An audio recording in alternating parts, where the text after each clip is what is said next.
Shabbat Shalom. Shabbat Shalom. Le damos gracias al Todopoderoso de poder regresar otro Shabbat. Los días pasan muy rápido, ¿verdad? Y sabemos que, bueno, hay personas que están viendo en las redes, los hermanos en las redes, gracias por estar con nosotros y espero que estos estudios sean de bendición para cada uno de ustedes. La idea de enseñar la Parashá es para estructurar nuestra vida espiritual. Pero estudiar la Parashá no comienza en el sábado, comienza durante la semana. Y eso es algo que estamos tratando de desarrollar esos hábitos para poder nosotros pues poder entender mejor la palabra del Eterno. Eso es algo que a nosotros en realidad no nos enseñaron en el sistema religioso en el cual estamos. Vienes a la iglesia, das unos canticos, brinca, danza, llora, escucha un mensaje espiritual y te vas para tu casa. Y todo el mundo feliz. Hasta el próximo miércoles. Pues necesitas un servicio en el medio de la semana para convencerte a regresar el próximo domingo. Y se convierte en un ciclo vicioso. Pero cuando comenzamos a vivir la Torah, a seguir la Torah, a entender la Torah, ahora se convierte la adoración en tu vida cotidiana. Daniel Block, que es un académico, pero de alta gama, ¿no? Él hizo uno de los comentarios más importantes del libro de Ezequiel y colaboró con Jacob Milgram. Y él estaba hablando en una entrevista acerca de qué es adoración. Y lo voy a repetir lo que él lo dijo, porque ahora no solamente soy yo diciéndolo, sino también una persona que sabe mucho más que yo. Y él está diciendo, por lo general, que la gente piensa que la adoración es una canción. Y en realidad la adoración es tu vida cotidiana. Desde que te despiertas hasta que te acuestas, tu forma de vivir proclama lo que es tu fidelidad. Y ahora tú eres como el culto racional que hablaba Pablo, que tu vida cotidiana refleja la relación íntima de convenio con el Eterno. Ahora, el regocijo es algo que tú demuestras cuando vienes a la congregación. Es parte de un servicio. El servicio del templo te enseñaba cómo entender la diferencia entre lo que es adorar al Eterno versus lo que es regocijarse en el Eterno. Entonces, cuando nosotros entendemos la Torah y empezamos a entender los conceptos bíblicos, nos damos cuenta lo grande que es el amor del Eterno para con nosotros. El problema es que la gente está ya condicionada a responder a cierto tipo de servicio. Y por eso es que la liturgia no llama mucho la atención o el estudio largo no llama la atención. Y es normal, ¿no? Es algo que está removido de lo que nosotros hemos aprendido. Yo he estado en sinagogas ortodoxas que cuando tú vas a los niños sentaditos haciendo sus oraciones no se mueven para nada. Y es como que, wow. En las congregaciones latinas y americanas hay que tener servicios de niños para mantenerlos entretenidos por una hora. Es que es lógico. A ellos se le ha enseñado desde que nacen a estar allí. Para ellos es, ok, eso es lo que hago todos los sábados. A nosotros nos están enseñando y estamos comenzando. Y así como nosotros les enseñamos la Torah, a los niños se necesita enseñar la Torah en un ámbito en el cual ellos puedan concentrarse, igual que los jóvenes. ¿Me siguen? Entonces, en las parashá, y ya estamos entrando a lo que es las porciones en la cual contienen los mandamientos. Y recuerden, en Roca Eterna no vamos a añadir más nada. Ya en Roca Eterna llegamos a un lugar donde tenemos un balance. Nos vamos a quedar en este lugar hasta que nos maduremos más en este balance. Aprendamos más de la Torá, dominemos mejor las liturgias, aprendamos mejor el hebreo. Y no vamos a añadirle otras cosas porque entonces es demasiado. Tenemos que asimilarlo, digerirlo, masticarlo un rato para que usted pueda explicar a una persona afuera qué estamos haciendo. Pero si nosotros localmente no lo hacemos, entonces la percepción en la red es muy diferente. Es importante que aquí nosotros entendamos que tenemos una misión. Tienen maestros buenos, no porque yo soy uno de ellos. Tenemos Rafi, tenemos a la hermana que hay que volverla a reintegrar. Tenemos a Daniel. O sea, aquí tenemos una gran ventaja de tener recursos y talentos como Pedro y la banda, la música. Y tenemos hasta maestros de jóvenes muy capacitados. Yo he ido a muchos lugares, así que es una gran bendición ser parte de esta congregación. Y yo espero que yo sé que usted se siente igual. Así que seguimos proclamando el nombre del Eterno y pues seguimos nosotros madurando en nuestra fe. Vamos ahora a Hechos, el libro de Hechos. Siempre digo lo mismo. Shemot, el libro de Éxodo. El libro de Éxodo, por favor, capítulo 1. Ayer yo hice un estudio. No fue un estudio, fue una conversación que tuve con Juan Suaste. introduciendo los conceptos y creo que voy a repetir algunos de ellos porque no sé si a lo mejor, como fue algo de último momento, no sé si ustedes pudieron verlos, ¿no? Y mucha de la audiencia a lo mejor no lo ha visto. Así que me gustaría poderlo repetir para que de repente usted pueda entender lo que estamos entrando y haciendo de aquí en adelante. Del capítulo 12 en adelante vamos a estar muy ocupados. Vamos a explicar acerca del mandamiento. Pero es sumamente importante que usted haga su tarea también en su casa. Que por lo menos los lea. No que lo tenga que entender y estudiarlo como yo, que le dedico mucho tiempo para entender. Eso nos encargamos de ayudarle, pero por lo menos familiarizándose. Y la hermana hizo una libretita con los mandamientos. Y ella lo tiene ahí. Así que colabore con ella y lo tiene ahí si no tiene el libro. Ya no hay excusa. Si tiene el libro, pues lo puedo conseguir. Si esta congregación aprende el mandamiento, camina el mandamiento y sabe explicar el mandamiento, aquí se va a quedar pequeño para la gente que va a venir. Y ahora no va a ser un maestro, 2 maestros, 3. Ahora cada uno de ustedes va a ser una parte principal, importante del mecanismo del crecimiento de la congregación. No solamente sentándote a escuchar. Cuando viene alguien nuevo que no entiende, ahora usted le va a poder instruir y va a caminar en una capacidad mayor de entendimiento para que usted sea y haga una diferencia en la vida de esa persona. Y al mismo tiempo, cuando gente venga a visitar, que tiene su agenda, siempre ocurre, lo que pasa es que vienen cuando yo no estoy. Le toca a Rafi, a Daniel, que trae un tipo de objeciones que no hay ningún problema, siempre y cuando se haga con respeto. Y no puede escuchar diferencias, ¿no? Pero es interesante cuando la gente venga con una agenda, vienen heridos, tienen diferentes ideas y tienen una diferente opinión, que ellos tienen el derecho a tener una opinión diferente si quieren. Pero en vez de crear caos, usted ya está informado, ahora usted puede defender su fe. Muy diferente al sistema religioso que se lo envían todo al pastor. Entonces, no es fácil, porque el líder está estudiando y de repente la audiencia no estudia y después viene gente nueva poniendo cosas en la mente y no sabe defenderse, se confunde y después nos los envía a nosotros. Pero yo tengo una estrategia. Si nosotros les enseñamos el mandamiento y cómo se aplica y cómo se entiende y a quién se entiende, dónde se entiende, entonces ahora usted puede educar a otra gente. ¿Me siguen? Esa es la idea. La educación elimina la manipulación. Y queremos que aquí se convierta la educación el foco principal de la enseñanza. No para entretener a la gente, sino para que los hermanos sientan que si vienen, los que vengan, no importa cuándo sean, van a aprender algo nuevo. Lo demás es comentario. Amén. Y que se conozca a Roca Eterna como una congregación con unos pastores humildes, que lo son. ¿Okay? Una congregación que quiere aprender y maestros que están dispuestos a estudiar y compartir.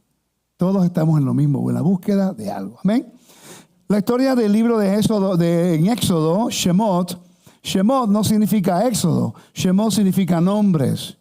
Entonces la palabra éxodo es más como de la Septuaginta, pero en realidad es Shemot, nombres. Comienza con la genealogía de los hijos de Israel. Vamos a estudiar, antes de entrar al libro, tenemos que entender los conceptos principales del libro. ¿Okay? Es importante entender esto, porque si no, entonces lo que va a ocurrir es que la gente siempre me pregunta, pero Rico, ¿por qué tú siempre estás citando libros que no son o rabínicos o que son del Antiguo Medio Oriente y cultura? No, que Antiguo Medio Oriente, pues que ese es el lugar y la gente y la cultura y las expresiones idiomáticas que se entienden en conexión con la Biblia que fue escrito al mismo tiempo. Okay. Es más fácil inventarse algo nuevo, pero es más difícil decir, wow, hoy mismo ya aprendí algo nuevo, que lo leí la semana pasada, pero no lo capté. La semana pasada lo tenía en las notas de adopción, pero hoy le dediqué un poquito más de detalle a ese punto y encontré la respuesta en las notas de un libro que leí la semana pasada, para que tú veas cómo trabaja esto. Y es de la nodriza. Voy a brincar rapidito porque se me olvida y no pude conectarlo aquí. La nodriza en el capítulo 2. Vamos a leerlo. Estoy fuera de orden, pero no importa. Capítulo 2. Donde habla acerca, versículo 7. Lector. Entonces su hermana dijo a la hija de Faraón: ¿iré a llamarte una nodriza de las hebreas para que te críe este niño? Y la hija de Faraón respondió: ve. Entonces fue la doncella y llamó a la madre del niño, a la cual dijo la hija de Faraón: lleva a este niño y críamelo, y yo te lo pagaré. Y la mujer tomó al niño y lo crió. Cuando el niño creció, ella lo trajo a la hija de Faraón, la cual lo prohijo y le puso por nombre Moisés. Perfecto. Entonces, lo que encontré la semana pasada era que la tenía la nota y no pude guardarla. Entonces, era que cuando una persona pagaba a una nodriza para que le cuidara el bebé, era un acto de adopción del bebé. ¿Me siguen? Entonces ya sabemos que ese pedacito de información que no lo pude cubrir la semana pasada, ahora lo entendí mejor entendiendo la historia, porque es como medio raro. Ella le dice a una nodriza que lo cuide, pero es hijo de ella. ¿Cómo podemos probar que es hijo de ella? Porque en aquel tiempo si se pagaba a la nodriza, tú estás cuidando al bebé, entonces te pertenece a ti, es lógico. No vas a pagar por algo que no te pertenece a ti. Cosita simple, pero que ahora explica el texto. ¿Ok? Vamos entonces a la introducción. Vamos a hablar acerca de la parashá. La parashá esta semana es Shemot, Éxodos, capítulo 1, versículo 1 al capítulo 6, versículo 1, y va a ser imposible cubrirlo todo. Y dijo que Shemot significa números. Nombres. Y Éxodo en español significa... Éxodo, la palabra español o inglés proviene más de lo que es la Septuaginta. Como salidas. Como salida, algo así. Pero en realidad el nombre del libro es Shemot, porque tiene que ver con la primera palabra. Es lo mismo como en la parashá. El nombre de la parashá es la primera palabra de esa porción. Por eso se llama de esa forma. Y salieron, y hicieron esto. Va, llega. Y no, cosas así. Y aquí parece también. De Shemot, si lo lees en hebreo lo puedes ver. Entonces, los profetas Isaías, capítulo 27, versículo 6 al 28, versículo 13. O el capítulo 29, versículo 22 al 23. Y Mateo, capítulo 2, versículo 1 al 12. No podemos leerlo hoy. Me voy a enfocar solamente en el libro de Éxodo. ¿Ok? Entonces, vamos a entender un poquito más acerca de la cosmología egipcia. Si no entendemos cómo ellos funcionan y cómo pensaban, no vamos a entender el libro. No vamos a entender el por qué usa un vocabulario tan específico para el relato bíblico. Cuando yo entiendo algunas cosas de lo que es hieroglyphs, I don't know how you say that in Spanish. Eso, jeroglíficos, ¿no?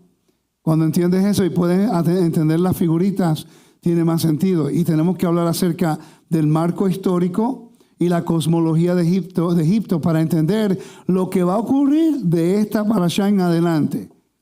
El libro de Éxodo comienza como el libro de Génesis termina. Comienza como el libro de Apocalipsis comienza. El libro de Éxodo comienza con el exilio. Termina con el tabernáculo, el Edén. Como el libro de Génesis comienza, como el libro de Apocalipsis termina. La historia es la misma. Es la misma historia. Como Dios redime a su pueblo de la opresión, de la persecución, envía siempre un mensajero o un redentor y después lo regresa de nuevo al espacio sagrado. El pueblo obedece un ratico y después hace lo mismo. Se desobedece, hay hambruna. Y después se va a la dispersión y vuelve el plan de restauración. Es el mismo mensaje. No hay un mensaje nuevo. Y cómo Dios nos libera de la muerte. Es el mensaje bíblico. En realidad es simple. ¿Ok? Entonces dice, el contexto histórico del libro del Éxodo es esencialmente desconocido. En él se describen los acontecimientos que condujeron a la huida de los antiguos israelitas de Egipto. Pero no se puede determinar con certeza un periodo de tiempo concreto durante el cual pudieron haber tenido lugar tales acontecimientos. Se han hecho sugerencias, ¿ok? Pero en realidad no están seguros. Muchos estudiosos creen que el libro de Éxodo sitúa los acontecimientos que narran en un periodo de tiempo que encaja mejor en la segunda mitad del segundo milenio, que se llama la era de bronce, tardía. Okay. Este periodo se conoce como el Nuevo Reino del año 1550 al 1069 antes de la Era Común en la zona de Siria y Palestina, en Asia Occidental. Este periodo abarca la edad de bronce tardía, la primera parte de la edad de hierro Tenemos que aprender eso, por cierto, porque muchos de los eventos están ocurriendo durante un tiempo específico. Por cierto, estuve hablando con uno de los maestros que tengo ahora. Tengo Joseph Good. Mañana a la noche tengo un video de entrevista con él. Y el lunes a las 3 tengo el otro video con Mark Chavalas. Y es interesante que Mark Chavalas ahora, él y yo, ¿verdad, Daniel? Podemos ubicar muy bien. Y yo lo llamé y hablamos acerca de esto. Y él me dice que en realidad ninguno de los académicos pueden decir exactamente cuándo los eventos ocurrieron, pero que el 90% de ellos apuntan a la mitad o al finalizando lo que se llama la era de bronce, la edad de bronce. Bien importante eso, porque yo le dije entonces a él, ahora tiene lógica cómo Israel podía caminar el desierto por tanto tiempo y nadie lo molestaba. En realidad pelearon con los amalecitas y después cuando estaban atravesando para ir a la tierra con los hijos de Edom, de Saúl, pero en realidad no tuvieron ningún problema. Y después cuando entraron en la tierra en Jericó. Cuando tú estudias la historia como yo la estudio, eso no es usual. Los reinos siempre estaban conquistando, los mesopotámicos, los asirios, los hititas, toda esa gente están buscando expandir territorio y por 40 años no había ningún problema masivo para Israel en el desierto, acampando en un tabernáculo, alrededor de un tabernáculo en el mismo desierto. Sin defensa, sin ningún tipo de paredes ni nada. Entonces tiene lógica que la historia, estamos ahora hablando de lo que es el contexto arqueológico y contexto histórico. Ahora tiene lógica cómo es que el pueblo de Israel se estaba moviendo, porque da la casualidad que los eventos del éxodo ocurren exactamente cuando está cayendo la caída completa de lo que es la civilización en ese tiempo. Da la casualidad que es posible que los eventos del éxodo fueron los que tuvieron que ver con el colapso de ese tiempo. Es posible. Y es posible que ahora esos eventos le dan un libre accesibilidad al pueblo de Israel de caminar por el desierto sin tener ningún tipo de peligro, porque todo el mundo corriendo como una gallina con la cabeza cortadita por todos lados, tratando de sobrevivir, porque se cayó un colapso total. Esto se puede evidenciar. Y es tan y tan concreto del colapso que ocurrió, que por cierto, si ocurre de nuevo, ocurrió también con el colapso del Imperio Romano, de Babilonia, de Persia, y próximamente va a ocurrir aquí también. ¿Okay? Eso ocurre siempre. Entonces, la cosmología de Egipto, vamos a hablar un poquito acerca de la religión. Es importante. Si entendemos la cosmología de Egipto, vamos a entender el por qué Dios utilizó todas las herramientas que él utilizó para destruir a los egipcios. Voy a enseñar un punto de vista diferente. ¿Ok? Y yo pienso que es importante que la audiencia entienda que si vamos a estudiar el libro de Éxodo, tenemos que aprender lo más básico de egiptología. Si vamos a leer Génesis, tenemos que leer acerca de la cosmología de Mesopotamia. Enuma Elish, y todas esas epopeyas que tenemos que aprender. Y si vamos a hablar acerca del libro de Números, tenemos que conocer la geografía del desierto Bamidbar, cómo vivían, cuál era la logística, dónde conseguían el agua, cuánta agua conseguían, cuánta comida tenían que tener para tantas personas. Si vamos a leer el libro de Deuteronomio, que va a entrar ahora el libro de Josué, tenemos que hablar acerca de Canaán. Tenemos que prepararnos para entender cómo vivían en Canaán, porque las leyes de santidad de Kedusha en el libro de Barikra, de Levítico, te está hablando acerca de cómo conducirte como un pueblo.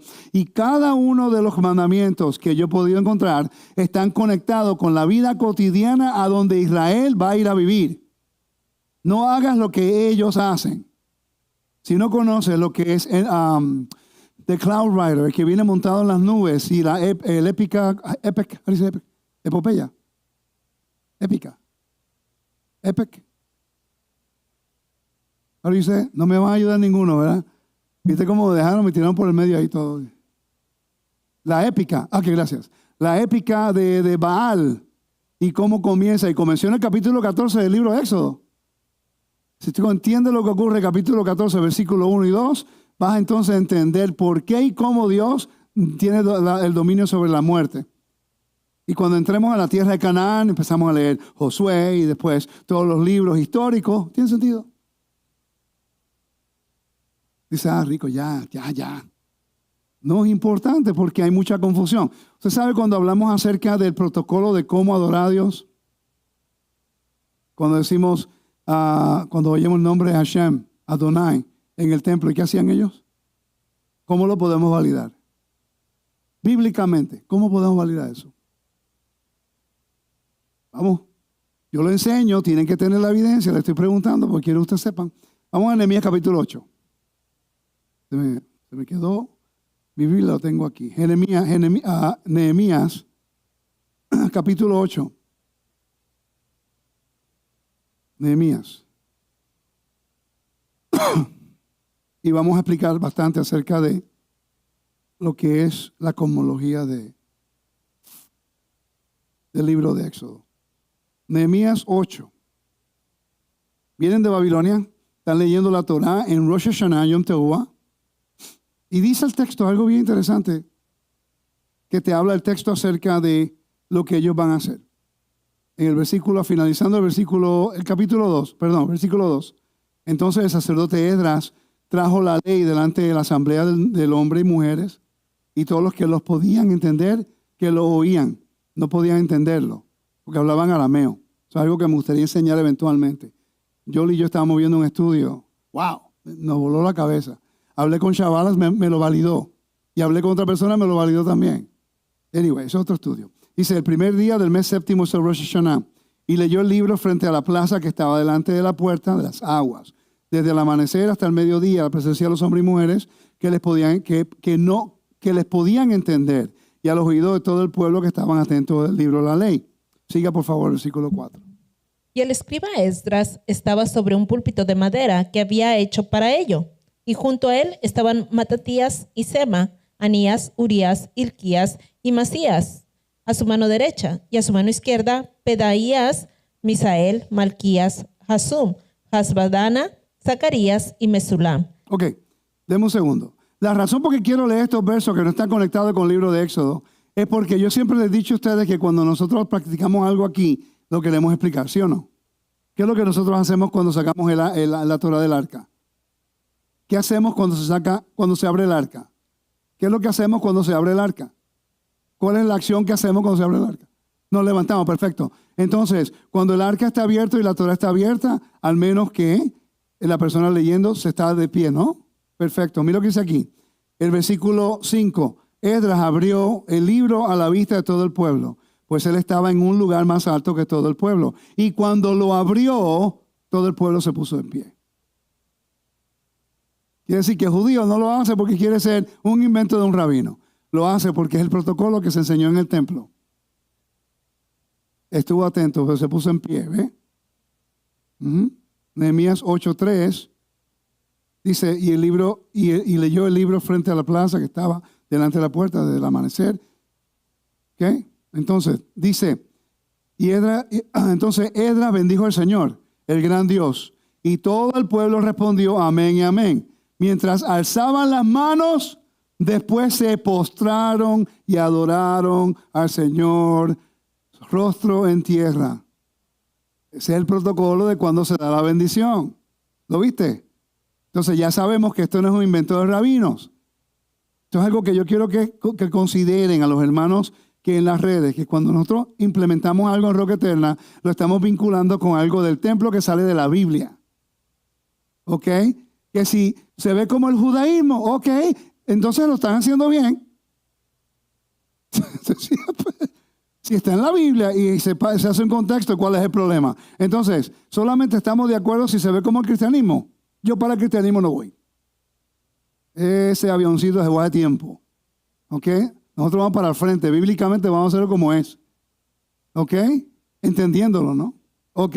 Ahora vamos a regresar. Quería sacar eso de encima porque lo había conseguido. Vamos a hablar entonces acerca de lo que es la cosmología de Egipto. Detalle del ataúd de Nespawershepi. Ay Dios, es un nombre. Nepaweshepi, escriba jefe del templo de Amón.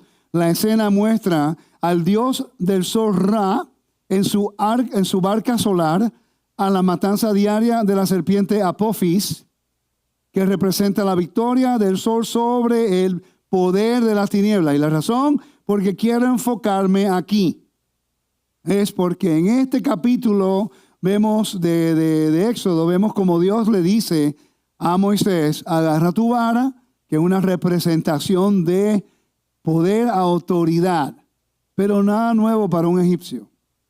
Y vas a lanzarla a la tierra y se convierte en una serpiente. Pero cuando la misma señal la hace al frente de los egipcios, no se convierte en Nahash, se convierte en Tananim. ¿Okay? El monstruo o un cocodrilo, que es el dios de Egipto, Sobek. ¿Okay? Entonces era el devorador en el que cuando se está pesando el corazón. ¿Okay? Entonces esto tiene un significativo muy grande para entender el mensaje que Dios quiere llevar al pueblo de Israel en Egipto. El mensaje en el capítulo 1, 2 y 3 es vida de la muerte. Ese es el mensaje. ¿Okay? Qué interesante. Dios escoge a Moisés, un hijo de Israel, en la dispersión, en el exilio, después que surgieron unos grandes eventos en la historia de Israel con José. Entra un faraón que no conoce a José. Es un nuevo reino, por cierto. En la estructura, en la forma que dice eso en el hebreo, indica, te está dejando saber de que es algo nuevo, completamente diferente. Quiere decir que es una nueva dinastía que está entrando. No reconocía. Un rey tomó el control, no conoce quién es José y no le interesa el favor que el faraón anterior le dio a Israel, porque conocía de la justicia y la bondad que hizo. Es posible que haya sido después de los Hyksos, no sabemos. Ese es un problema grande en la historia. Si los que estaban reinando durante el tiempo de José eran los Hyksos, que eran semíticos, no se sabe. Se entiende ahora por qué odiaban a los israelitas si de repente los Hyksos eran los que estaban reinando en el tiempo de José. Viene una nueva dinastía, entonces ellos se van a voltear en contra de las personas que supuestamente los tenían a ellos oprimidos. Y por eso ahora esa es mi opinión. Una opinión educada basada en las horas de estudio. Pero no quiere decir que estoy correcto en todo. Solamente tratando de poner todo en su orden lo mejor que uno puede. Entonces, vamos a hablar acerca de esa imagen y voy a bajar a leer y voy a subir de nuevo. Tenemos que enfocarnos aquí. Si yo solamente cubro esta imagen y la explico bien con los eventos en el libro de Éxodo, hice mi función hoy. ¿Okay? Porque cuando la entendí, tiene lógica. Ahora yo entiendo el propósito. Es interesante que la serpiente prevalece en todas las culturas. ¿Okay? Por cierto, ¿saben ustedes cómo fue la mitología del supuesto nacimiento de Augusto César? Su madre Atia entró al templo y allá supuestamente se le apareció una serpiente. Y algunos dicen que la serpiente tuvo sexo con ella, otro fue que se le apareció la serpiente. Quiere decir que el hijo de la serpiente en la historia de Yeshua es el emperador. Así como el hijo de la serpiente en la historia de Éxodo es el faraón. ¿Me están siguiendo? Ok, porque ellos seguían a Aureos. ¿Qué es esto que estamos viendo en la pantalla? Dice, mira qué interesante, detalle del ataúd de Nespa Shepi, qué sé yo.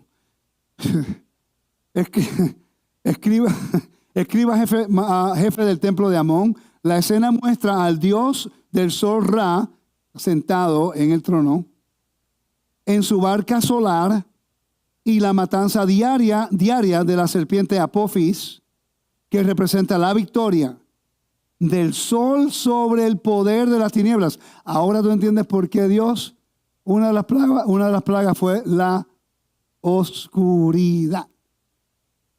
Porque ellos pensaban que el sol, cuando bajaba toda la noche, había una guerra cósmica entre Faraón, que era la representación de Ra, y Ra estaba en un barco. Y ese barco, pues, ahí está Osiris al frente con ¿qué? ¿Qué tiene en la mano? ¿Qué tiene en la mano? Una vara. ¿Y a qué le está pegando? Le está pegando a la cabeza de la serpiente. Lo que ven debajo de la barca son como olas, ¿no? No, es la serpiente. Es la serpiente como las olas. Quiere decir que en la mitología griega y Poseidón, y también como Mesopotamia, Taimat, y así como Cananea, Yam, y así como otras tradiciones, ellos tenían un conflicto cósmico con el mar, que representaba el inframundo, representaba la muerte, y quien venciera al inframundo tenía el dominio sobre la creación. ¿Ok? Entonces, ya tenemos que en la historia de Génesis vemos que Dios le dice a Noé, construye un arca. Y salieron las aguas. Y hay una profecía en Génesis 3, por favor. Génesis 3, acerca de la semilla de la mujer que iba a herir a la serpiente, ¿no? ¿Por qué dice eso? Uno tiene que leer el libro de Génesis en el contexto de donde salieron y quién prevalecía entre la mitología mesopotamia y también lo que es egiptología. ¿Lo tienes, por favor, el micrófono? Muévete para acá y búscalo rapidito. Ahí está, míralo. ¿Ok? Génesis capítulo 3 habla de la serpiente. 3:15 dice, y pondré enemistad entre ti y la mujer, entre tu simiente y su simiente, él te herirá en la cabeza y tú le herirás en el calcañar. Quiere decir, la historia no ha cambiado. El mismo conflicto ocurre en el libro Apocalipsis. Está el dragón, está la serpiente, está Satanás, está Leviatán en la historia, está Rahab en la historia. Cuando vamos a Jericó, entran a Jericó, la prostituta, ¿quién era? ¿Cómo se llamaba? ¡Qué coincidencia! El dios del inframundo, Rahab. Y ella los guardó, les salvó la vida, ¿por qué? ¿Qué fue lo que dijo? Porque tu Dios controla ¿qué? Controla el mar, controla el inframundo. ¿Cuándo lo hizo? Cuando cruzó el Mar Rojo. El mar de juncos.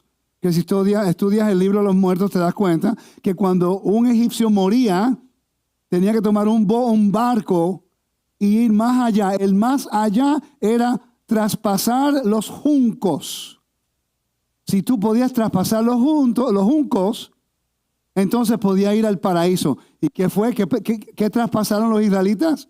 El mar de juncos. ¿Y quién murió? Y los opresores. ¿Y quién vivieron? Los oprimidos y redimidos y vindicados. Resurrección, el mensaje de salvación. Ahí tú ves al Mesías. Esa es la manera correcta de ver el Mesías. Porque Moisés es figura del Mesías. ¿Sí o no? José, figura del Mesías, ¿no? Noé, figura del Mesías, ¿no? Entonces, en vez de buscar a Yeshua en cada historia revela la misión que iba a hacer Yeshua. ¿Ok? Entonces, estamos viendo la importancia. Aprendí algo nuevo que no lo había visto antes hasta ayer. Al frente del barco hay una red. Estaba como un loco buscando la red. Sí, hay una mitología y no está en todas las imágenes cuando lo busca, pero en ciertas hay algunas. Representaba como salvación, representaba como fertilidad, representaba muchas cosas. Pero si esto es verdad y hay que buscar más acerca de esto, de la red en mitología egipcia, tiene sentido. Entonces, ¿por qué Yeshua va al mar de Galilea y le dice a los pescadores, tiren la red? Y después en otro lugar en el Evangelio dice que la red es el Evangelio, las buenas nuevas. Pero ustedes no han estudiado la función de una red en el Antiguo Medio Oriente, que era la forma de declarar juicio a las naciones. Los soldados tenían una red con un escudo. Era una forma de pelea. Isaías habla acerca de esto. Ezequiel habla acerca de esto, como la red representa un juicio divino. Interesante que cuando Yeshua le dice a los pescadores, lánzalo a ese lado, en el mar de Galilea, ¿qué representa el mar? ¿Y dónde se encontraban los eventos que estamos hablando? En Galilea. ¿Quiénes vivieron y fueron dispersos desde allí? Las 10 tribus de Israel. Estaban en el caos. Los hijos de Efraín que habían sido multiplicados como los peces en la bendición. ¿Me están siguiendo? El mensaje de resurrección. Que Dios lo va a traer. Juicio, pero le da vida del mar. Igual que Pedro. Camina en las aguas y después él baja las aguas, inmediatamente Yeshua lo saca. Salvación, resurrección. Nada nuevo. Lo vemos aquí. El mismo mensaje. Rafi, micrófono, por favor. No tengo que decirle que es micrófono. Usted agarra el micrófono rapidito. Los gladiadores en Roma. Tenían su red. Ellas tenían su red. Exacto. Entonces, vamos a estudiar un poquito más acerca de la cosmología egipcia. Algunas de las representaciones más claras y conocidas de una concepción egipcia del universo retratan a varias deidades como los elementos de que componen el universo. Por ejemplo, algunos muestran a Geb, tierra, acostado sobre su espalda, mientras que Nut, cielo, arquea su cuerpo desnudo sobre como un dosel sobre la tierra. Algunos relieves muestran a Shu, atmósfera, de pie en la tierra sosteniendo el cuerpo de Nut con sus manos. Nut, aguas primitivas, reside debajo de la tierra y es cargada por Neunet y Duat, el inframundo. Increíble lo avanzado, lo técnico, wow. Esa gente sí que no tenía nada que hacer. Ok. Quizás la deidad más importante de Egipto fue el dios Sol Ra, quien a veces fue identificado como un dios creador. Una tradición sostenía que cada mañana Nut daba luz a Ra, quien luego viajaba en un bote a lo largo del cuerpo extendido de este durante el día. Al atardecer, Nut se tragaba a Ra, quien luego atravesaba su cuerpo y renacía a la mañana siguiente. Ese es el mensaje de resurrección de ellos. Este es el mensaje de resurrección egipcio. Ahora entendemos el por qué Dios dijo, una plaga. ¿Cuál va a ser una de las últimas? Oscuridad. No un día, 2 días, 3 días. Para demostrar qué. Demostrar qué tipo de poder. De que es el Dios de Israel que tiene la autoridad sobre la vida y la muerte. Que es el Dios de Israel que tiene el dominio. Y imagínate psicológicamente que no hay luz en donde se encuentran los egipcios, pero hay luz en Gosén, donde viven los esclavos, los marginados, los oprimidos, los descartados. Psicológicamente, imagínate, tú egipcio, ¿qué tú pensarías? ¿Qué pasó con Ra? Se quedó en el cuerpo de Nut. No quiso salir. Una vez, las nubes. Mañana, no sé, el tercer día, ¿qué pasó? Hay algo, el cosmos. Eso hubiera quitado mucha credibilidad a la autoridad de Faraón. Es como el presidente cuando sacó las tribus de Afganistán. Tú eres soldado. Fuiste soldado, pero como fuiste siempre serás. Okay, you were in the army, right? Marines. Y estuviste en la guerra también. Okay, thanks for your service. Okay. Imagínate cuando tú viste eso, que eres soldado. Y estuviste allí. Y fuiste a Afganistán. No fuiste a Irak, pero no a Afganistán. ¿Cómo salió? Ahí fue cuando comenzó el descenso de él. Si no te interesan los soldados, no te va a interesar más nadie. Ahí cuando perdió la autoridad, en realidad, nadie lo respeta. Por eso mismo. No importa si bajaba pan del cielo. Fuiste partícipe de permitir que tus soldados se quedaran y fueran abusados. Entonces lo mismo ocurre aquí. Si hay oscuridad y Faraón no se levanta a defender, entonces la audiencia, la población hubiera dicho, perdió el favor de Ra. ¿Ok? ¿Están conmigo? Ok, perfecto. Entonces, al atardecer, Nut se tragaba a Ra, quien luego atravesaba su cuerpo y renacía a la siguiente mañana. La aparición del sol cada mañana de la desaparición de cada noche transmitía una idea de muerte cíclica y renacimiento. ¿Es el mensaje de resurrección? ¿Cuántos no sabían ustedes que el mensaje de resurrección egipcio era diario, basado en el sol y la oscuridad? Interesante, ¿no? ¿Sí? Además, esta comprensión del sol y el cielo sugiere que se caía en el cielo. Que se creía en el cielo. Representando, déjame pensar en español. I'm thinking in English, I'm sorry. Terminé la clase en inglés y siempre me pasa. Representado por el cuerpo de Nut, era algo sólido a la medida de que el cuerpo de Nut era capaz de ocultar el sol durante la noche. Del mismo modo, el día podía impedir que las aguas de arriba invadieran la tierra. Sin embargo, también había agujeros en el dosel, estrellas, a través de los cuales el sol brillaba durante la noche. Además, algunos egipcios pudieron haber pensado que el cielo estaba hecho de hierro pulido. El equivalente egipcio de firmamento es hierro. El cielo y la tierra y el inframundo formaron tres planos de existencia que juntos hicieron el mundo y que vivían los egipcios. Esta es la cosmología. Usted se preguntará, ¿pero qué importa? ¿Por qué tanta información? No vas a entender el libro de Éxodo. Entonces se van a sentar en una silla esperando una interpretación basada en las ideas de algo que no conocemos. Yo quiero que usted sepa el por qué. Cuando venga la plaga de lo que es la oscuridad. Ok. Dios es el que tiene poder sobre la vida y la muerte, resurrección. ¿Sí? Cuando Moisés lanza la vara y para los hijos de Israel, ¿qué representa eso? Fácil.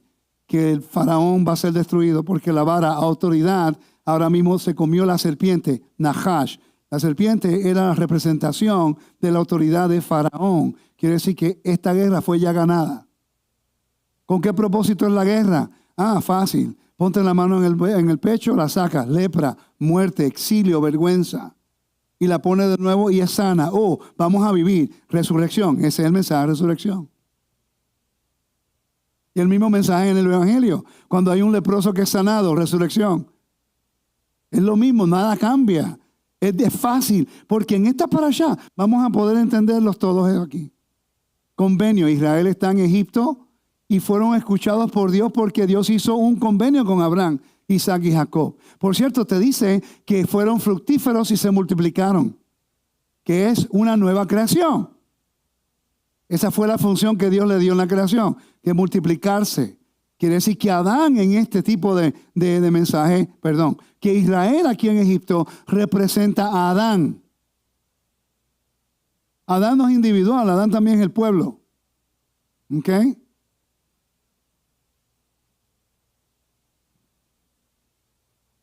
Siguen. Sí. Aleluya. Gloria a Dios. Entonces, cuando usamos la metodología, a mí me gusta enseñar. El poder, mire, te voy a decir algo. Alguien me preguntó, ¿a quién fue? Estaba hablando con el maestro. Y él hizo una pregunta porque él me dijo, estoy sorprendido de todos los recursos. ¿Sabes cuando habla con nosotros?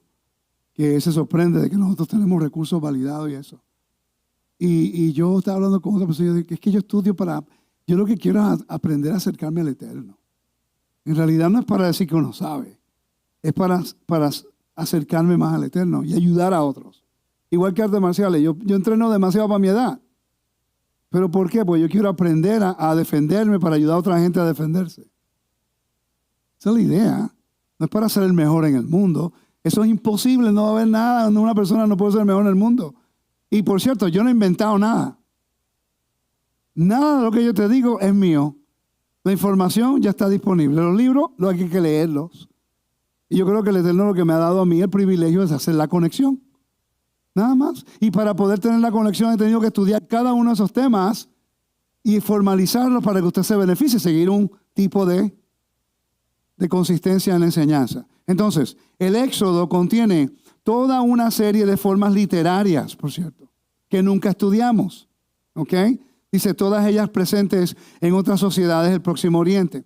La gran saga que describe la milagrosa huida de los israelitas en su esclavitud en Egipto es una narración épica. Ahora, cuando empiezas a leer las narraciones épicas del Antiguo Medio Oriente, va a haber muchas similitudes en la historia. La diferencia es que muchas de las historias del Antiguo Medio Oriente son mitos, no ocurrieron, versus que en Israel, pues ocurrieron. ¿Me están siguiendo? Pero la literatura es la misma, está escrita de esa forma, para que podamos entenderla mejor. ¿Ok? Entonces dice, también hay instrucciones rituales, como las elaboradas ceremonias necesarias para consagrar a Aarón en el libro de Éxodo y sus hijos como sacerdotes. La naturaleza de los géneros y la forma que se utilizaron deben funcionar como elementos clave en cualquier análisis del fondo del texto bíblico. ¿Usted sabe por qué yo presento esta información de esta forma? Por el respeto que yo les tengo a ustedes aquí y a los hermanos en las redes.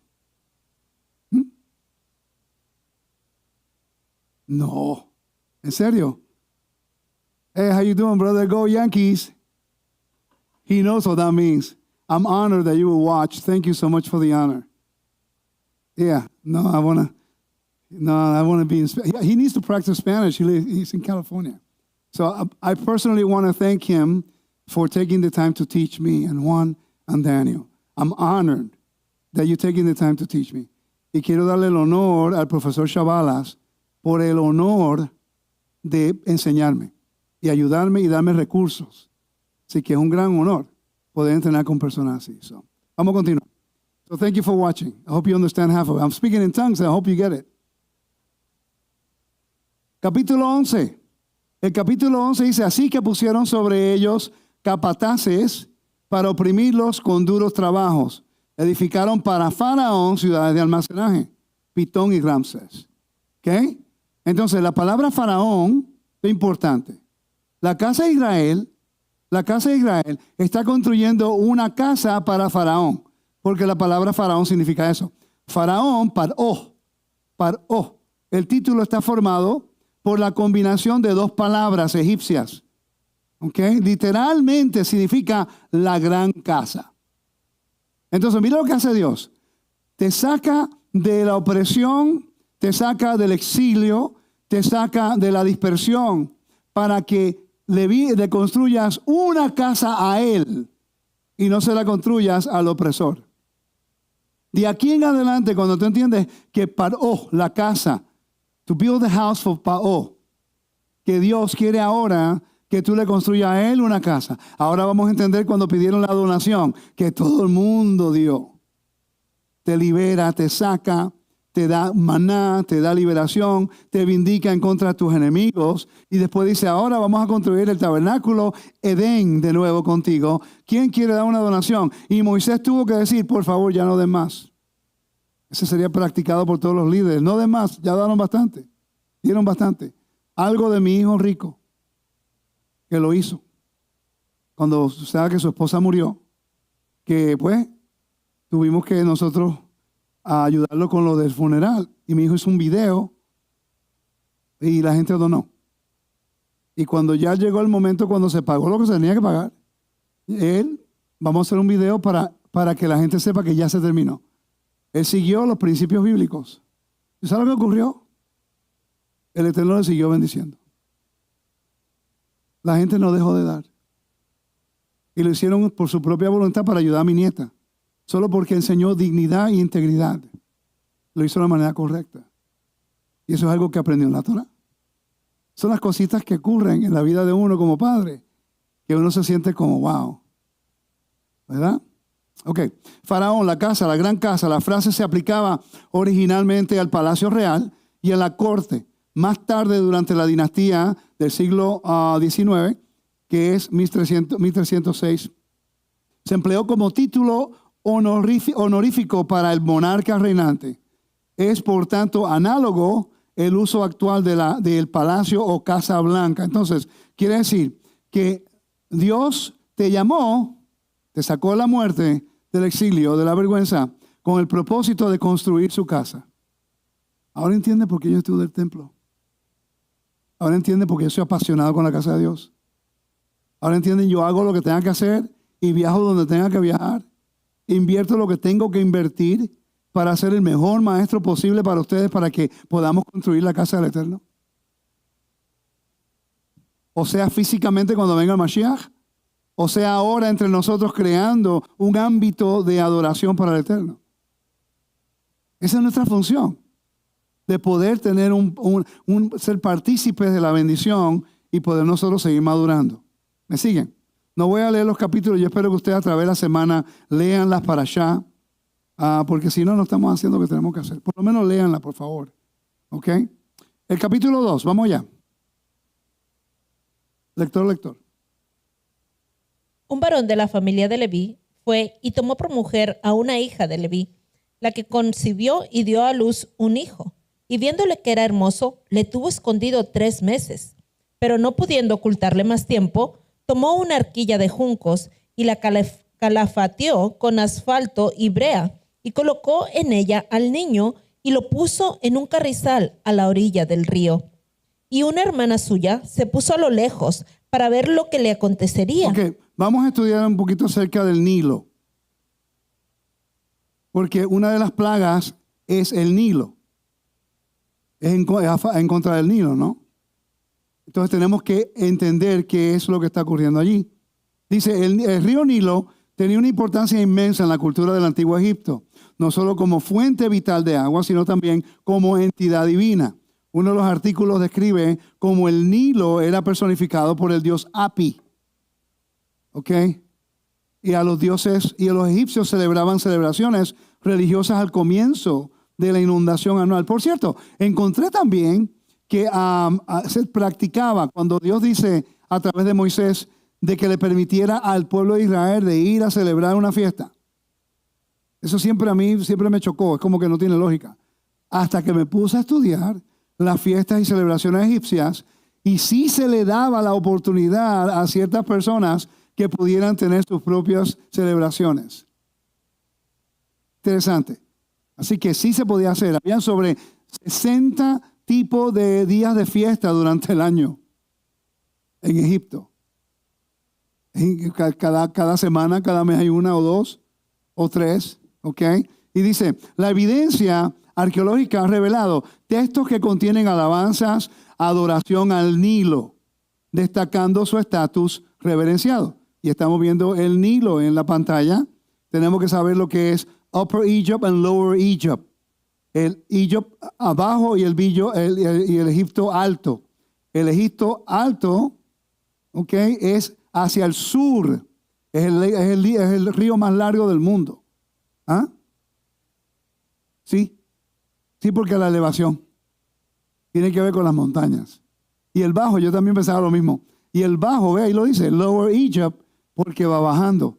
Es cuando está desbocando en las 16 ramas que tenía, el desemboque acá para la.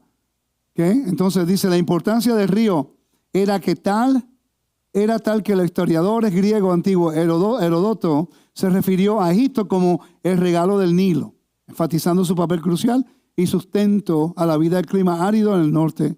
Y ya hemos hablado acerca de las inundaciones, hemos hablado acerca de lo que es eso. Por cierto, el diccionario Lexham Bible Dictionary de Bellingham tiene un gran artículo acerca del Nilo. Se lo recomiendo, ¿ok?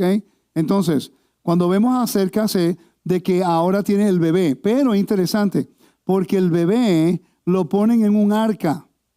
Y el arca es miniatura como si fuera el arca de Noé, construido igual. Uno de madera, pero tenía como para sellarlo y todo. El mensaje es el mismo. Moisés lo lanzan al agua. El agua representa el río divino y era por juicio divino, porque hubo una acusación en contra del pueblo de Israel. Por ende, lanzan a los niños en el río, ellos mueren y se ahogan. ¿Ok? Pues las aguas amargas, ¿no? Y la mujer toma y después... Y en Mesopotamia, si hacían una acusación, le ataban las manos y lo lanzaban en el río. ¿Ok? Aquí entonces, él sobrevive las aguas. Sobrevivir las aguas representa ¿qué? Inocencia, vindicación y resurrección. Entonces estamos viendo aquí la resurrección. Interesante. Cuando Moisés sale del agua, ¿quién lo adopta? ¿Y quién lo nombra? Es un nombre egipcio, por cierto. Tutmose. Uno de los faraones se llama Tutmose. Es un nombre que significa sacar. Moshe. No, Moshe. ¿Okay? Y tú agarras las letras en hebreos, Moshe, al revés, y dice Hashem, el nombre. Pero interesante, Moisés es lanzado en el río. Moisés sobrevive las aguas. ¿Cuántos días fueron? ¿Cuánto tiempo estuvo escondido él? 3 meses. Yeshua estuvo en el sepulcro, ¿cuántos días? Ok, perfecto. El mismo patrón, ahí vemos el Mesías en la Torá. Cuando él sale de las aguas, es adoptado por Faraón o la hija de Faraón, ahora se convierte en un príncipe. Cuando Yeshua entra a las aguas, es adoptado ¿por quién? ¿Por quién? Yeshua sale de las aguas del río Jordán y una voz del cielo dice, este es mi hijo, la cual estoy muy complacido. Y ahí comienza entonces su ministerio después que comienza eso. Ahí está el patrón del Moisés y Yeshua. Interesante, ¿no? Mira qué bueno es Dios. Dios nunca va a enviar algo, al menos que no equipe a la... que no, ¿y ahora dice de equipar? ¿ok? Equipar a la persona a poder ayudar. Por ejemplo, con Daniel. A Daniel lo equipó y lo puso en posiciones las cuales él podía ayudar a los reyes. Pero él no comprometió la fe. Y por ende, él pudo ser un testigo fiel cuando verdaderamente se necesitaba. Nehemías igual. Entonces, Moisés es tomado de las aguas de un pueblo marginado, oprimido y separado de la comunidad, como si fueran enemigos. Es ahora injertado, adoptado a la casa de Faraón, la cual mínimo tenía que hablar 3 o 4 idiomas. Él iba a terminar siendo un general del ejército de Egipto, ¿ok? Especialmente cuando pelearon con Nubia, que eran los Etiopía hoy día, ¿ok?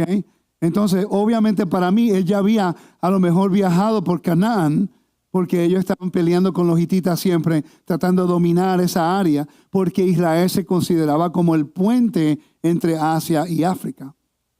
¿Ok? Dígame, pastor. Se supone que el faraón odiaba a los hebreos y ahora tiene un niño hebreo en el palacio. Sí, pues fue adoptado. Y recuerda que sobrevivió, ¿qué?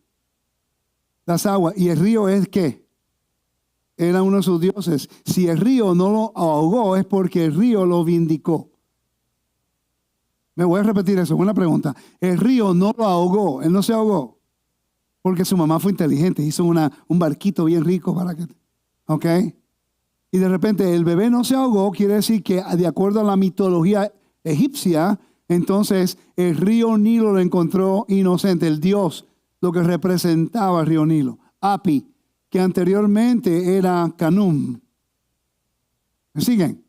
Para ellos, ahora quiere decir, ok, si el río Nilo, que era la representación de lo que ellos adoraban, uno de los dioses de ellos, y la bendición de las aguas que proveía toda la comida para Egipto, entonces, ok, está bien, tú eres inocente de lo que tú estás seguro que tú eres hebreo. No, no es hebreo, tú eres hijo de allá de otro, porque sobreviviste a las aguas. Pero miren qué interesante, Dios permite que él sobreviva a las aguas para que sea injertado a la casa de Faraón, educado en todos los beneficios de educación, de idiomas, de administración, de guerra, cómo establecer un campamento, todo lo que él tenía que hacer para poder dirigir una nación, porque él era un príncipe. Y como él iba a cuidar al pueblo de Dios, entonces Dios lo remueve de su lugar y lo pone en el desierto a aprender a ser un pastor. Cómo cuidar las ovejas, apacentar las ovejas, a cuidarlas, a dirigirlas. El conocimiento sin la capacidad de tener lo que es simpatía y aprender a proveer al necesitado, no vas a poder aprender a hacerlo con la gente. ¿Me siguen? Entonces, mira, Dios hace eso con nosotros. Todo lo que yo pasé en mi vida personal fue para traerme a este lugar hoy. Sí, cometí muchos errores. Sí, no merezco tener la misericordia del Eterno. Y yo entiendo que no merezco estar con vida hoy día por lo que yo hice. Pero por su misericordia el Eterno me equipó en ese momento. Yo estuve en la televisión y yo hacía cosas en el mundo, un poquito en el mundo de la televisión. Él me estaba entrenando para entonces poder hacer yo el mensaje verdadero de la Torah, para poder enseñar. ¿Me siguen? Entonces Él te equipa, Él te ayuda, Él te prepara para poder llevarte a este lugar. Lo mismo lo hizo con José. ¿Okay? Él tuvo que pasar por todo ese tiempo de dificultad para después entonces poder dirigir al pueblo de Egipto y tener compasión y empatía con sus hermanos que lo querían matar. Lo mismo ocurre con Yeshua. Tuvo que venir a sufrir como Moisés, a sufrir como José. Es el príncipe, el hijo del Dios viviente, que dejó su lugar exaltado para tomar la forma de hombre, como dice Filipenses, para morir, para que a través de su resurrección podamos nosotros ser levantados y ser adoptados para el reino de Elohim, con el propósito que cuando Él regrese, Él no va a ser el Mesías sufriente, Él va a ser el Mesías reinando. Y va a reinar sobre el reino. Es la misma historia de José, la misma historia de Moisés, la misma historia de David. David guardaba las ovejas y cuando fue fiel a cuidar las ovejas, Dios dice, ese es el pastor que yo necesito para pastorear a mi reino. Y por eso es que los reyes se llamaban pastores. Y los reyes se llamaban, tenían títulos. Seguimos. El Nilo, ya estamos claros con eso. Siga leyendo, por favor.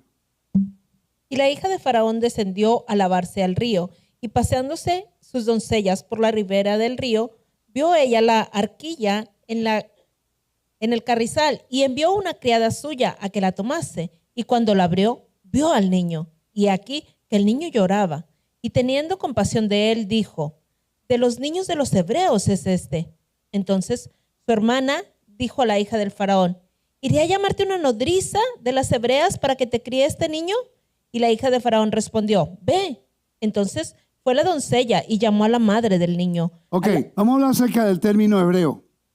Aparece con la historia de Abraham, pero en el mundo académico hay una incógnita, se llama lo apiru. El término hebreo tiene conexiones lingüísticas con el término apiru, utilizando en varios textos antiguos. Entonces, en el mundo académico están tratando de figurar si los hebreos en la Biblia, los israelitas, son los apirus, un tipo de personas que habían, y eso lo vamos a hablar ahora mismo.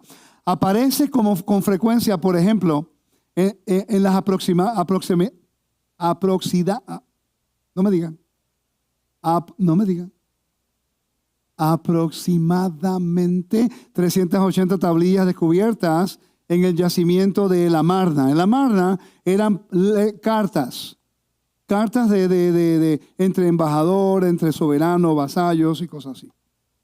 Estoy siendo técnico, estoy siendo académico hoy con un propósito. Tengo que hacerlo, porque vamos a entrar al libro de Éxodo. El libro de Éxodo, con todo respeto, no se va a entender si seguimos solamente especulando de lo que dice. Hay evidencia que nos explica lo que representa y lo que significa. Si entendemos su significado, vamos a seguir esa secuencia de su significado a través de toda la narración. ¿Ok? Como ustedes saben, nosotros enseñamos un poquito diferente acá. Es importante. Porque si no, vamos a terminar lo mismo todos los años. Leemos el Sefer Torah, que es una bendición. Pero cuando se lee el Sefer Torah no se está enseñando en ese momento. Se está leyendo. Dios quiere que tú escuches lo que Él hizo por nosotros. La enseñanza es explicándote por qué Dios hizo lo que hizo por nosotros. Y cómo nosotros podemos aprender de esos eventos para glorificar al Eterno en el tiempo de la opresión, en el tiempo de la persecución, en el tiempo de lo que es la tribulación. Dice, la mayoría de las tablillas datan mediados del siglo XIII antes de la era común, durante el tiempo de Amenhotep III y el IV. Son cartas escritas por gobernantes locales de Siria y Palestina, el rey de Egipto que había establecido su capital en ese lugar. Ok, entonces, el argumento es de los apirus. ¿De quiénes eran? Voy a leer la última parte acá. Dice, los apirus pueden referirse a un grupo de personas que eran marginados sociales, equivalente a los gitanos. Si yo digo gitanos, usted sabe lo que estoy hablando. Ellos están por todo el mundo. Y las costumbres de los gitanos se asimilan tanto a los israelitas. Increíble. Dios todavía tiene muchas costumbres que se asimilan a los israelitas. Pero tú le dices a un gitano, ¿tú eres israelita? No, no, soy gitano. Entonces, más o menos eso es lo que estamos hablando aquí.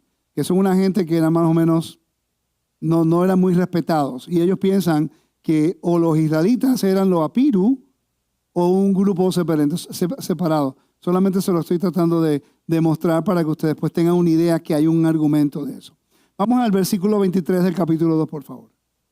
Aconteció que después de muchos días murió el rey de Egipto, y los hijos de Israel gemían a causa de la servidumbre, y clamaron, y subió a Dios el clamor de ellos con motivo de la servidumbre. Y oyó Elohim el gemido de ellos, y se acordó de su pacto con Abraham, Isaac y Jacob. Ok, esa es la clave. ¿Cuál era el deber del antiguo rey del cercano oriente cuando escuchaba el clamor de su pueblo? Oigan esto, es importante. Hay un libro específico acerca de esto. Justicia y bondad en Antiguo Medio Oriente e Israel. Moshe Weinfeld. Esa siempre ha sido la tarea de la gente que estudia conmigo. ¿Ok? Algún día los voy a probar a todos, un examen. Exacto. Responsabilidad de los antiguos reyes del cercano oriente en tiempos de crisis. Mire, Cuando usted mida a un presidente, no lo midas por si tiene carisma o si te dice lo que quieres tú escuchar. Mídelo por los perímetros de justicia y bondad. Ciro era un pagano, pero Ciro hasta hoy mismo en Israel, tú mencionas el nombre de Ciro y es muy respetado entre los judíos. ¿Por qué? Porque él hizo justicia y bondad con el pueblo de Israel. Ok, entonces dice, en el antiguo cercano oriente los reyes tenían un papel fundamental en el gobierno y se esperaba que actuaran como guardianes de su pueblo, especialmente en tiempos de crisis. Sus deberes abarcaban una amplia gama de responsabilidades que eran vitales para mantener la estabilidad del reino. En el caso de Egipto, era mantener Ma'at, mantener el orden cósmico. Entonces, en los versos te está diciendo que el pueblo clamó, muere ese faraón. ¿Verdad que sí? Dice que murió. Ahora viene otro y por eso clamaron. Nunca lo vas a captar al menos que entiendas lo que es justicia y bondad. ¿Por qué ahora va a ser Trump el presidente y no el que estaba? Porque la gente se quejó de las pólizas que estaba haciendo y el otro presidente que estaba corriendo dijo, yo te propongo esto, esto y todo esto. Y todo tiene que ver con el bienestar de tu vida, de seguridad de la frontera, de lo que es los impuestos, lo que es la salud, todo lo que a nosotros nos afecta como una vida cotidiana, queremos lo mejor. Esos son actos de justicia. Olvídate de quién estoy hablando. Estoy hablando de las pólizas que tiene ahora mismo. Esto no tiene que ver ni republicano ni lo que es demócrata. No tiene que ver nada con la política. Porque si un demócrata establece los actos de justicia y bondad, uno vota por él. No tiene que ver con política, es con los actos de justicia y bondad. Cuando el líder oprime a sus ciudadanos para el beneficio del enemigo, es un opresor. Por eso yo puedo decir, sin ningún tipo de duda, que el presidente que sale en 2 días, gracias a Dios, se vaya bien lejos. Es un opresor, como yo lo sé, porque justificó a su hijo que es un ladrón. Si usted no paga 1.4 millones de dinero en impuestos, va a la cárcel por 20 años. Como hijo del presidente, quedó libre y quedó completamente inocente de todo. Justicia llegará. Cuando eso ocurrió, ahí dejó su legado. Porque un hombre justo comienza por la casa. El Eterno siempre lo hace de esa forma, por su casa. Entonces, mira que interesante. Cuando Faraón muere, vamos a ir aquí rapidito porque honestamente no lo había captado hasta ahora. Dice, pasado mucho tiempo, murió el rey de Egipto. Ok, quiere decir que se enact. Se activan. Se activan ahora lo que un rey que toma el poder haría. En el mundo antiguo, cuando un rey tomaba posesión de un reino y era entronado, dentro de los 2 años, él tomaba lo que era actos de justicia y bondad. Eso fue lo que pasó en la historia de Esther, ¿okay? con Amán. Él entró a su reino y después su esposa lo avergonzó y después vino esto y después, ¿qué hizo él? No hizo justicia y bondad, oprimió al pueblo de Israel. ¿Me siguen? Entonces, esa es una clave que honestamente lo he leído y lo capté ahora mismo. Solo porque entiendo el contexto histórico y lo que es.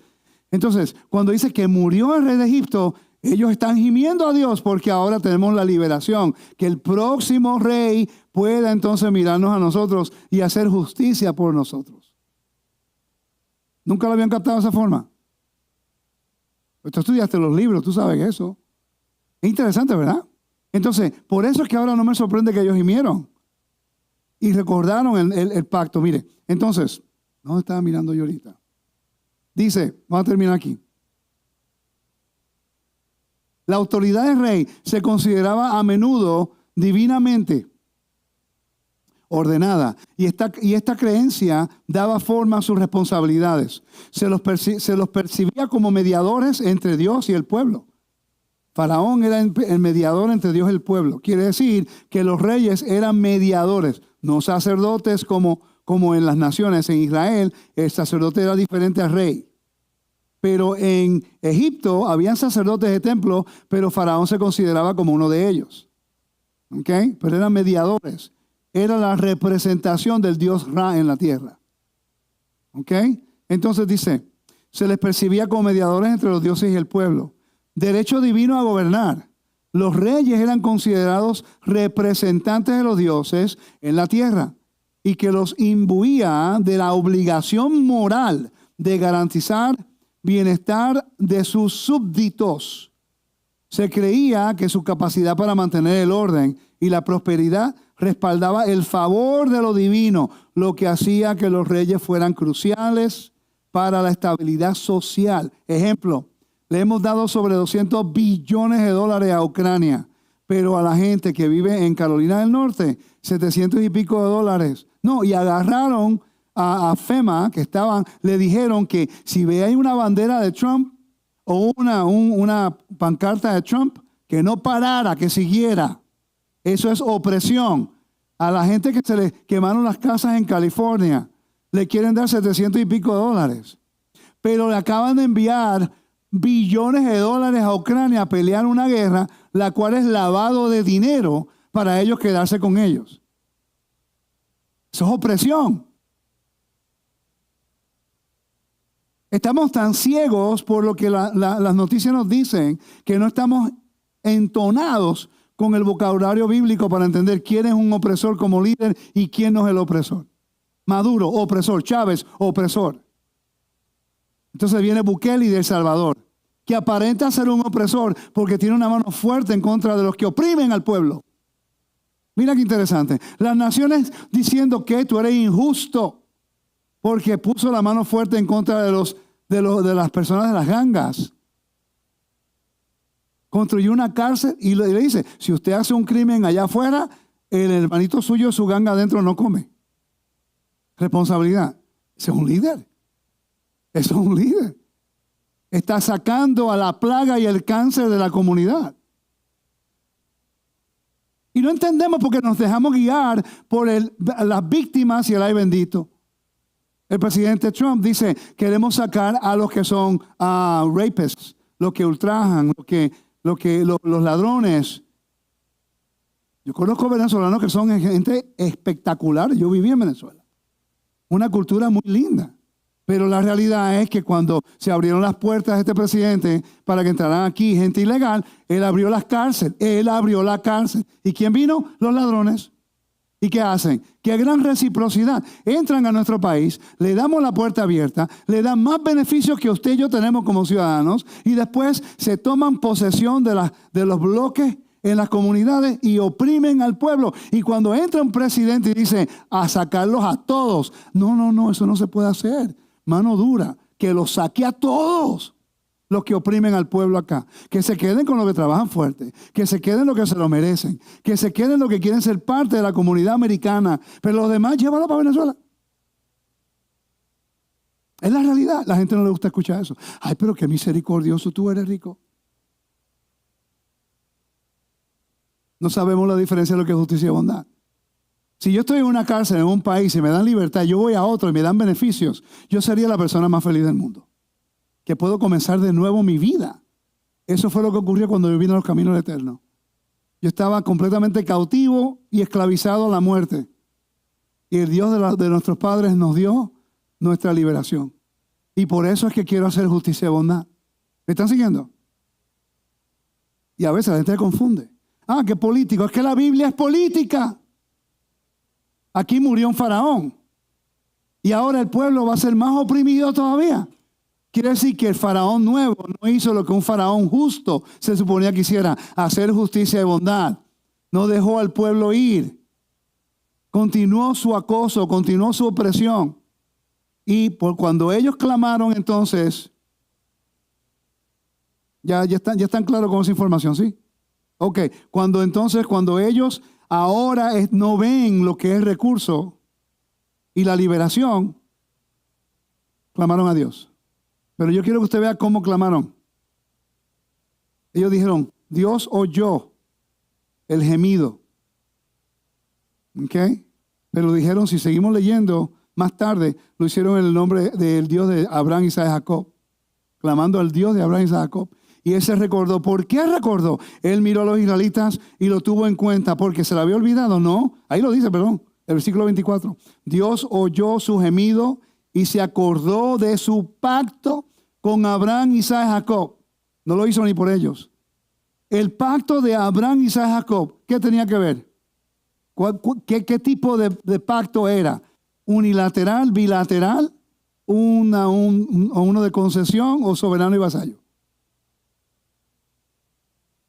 Unilateral. Y tenía que ver con un regalo que Dios le iba a dar a Abraham, y a Isaac, y a Jacob, y a sus descendientes. Ahí el Eterno estaba, ya lo había profetizado en la profecía de Abraham, de que iba a ocurrir 400 años.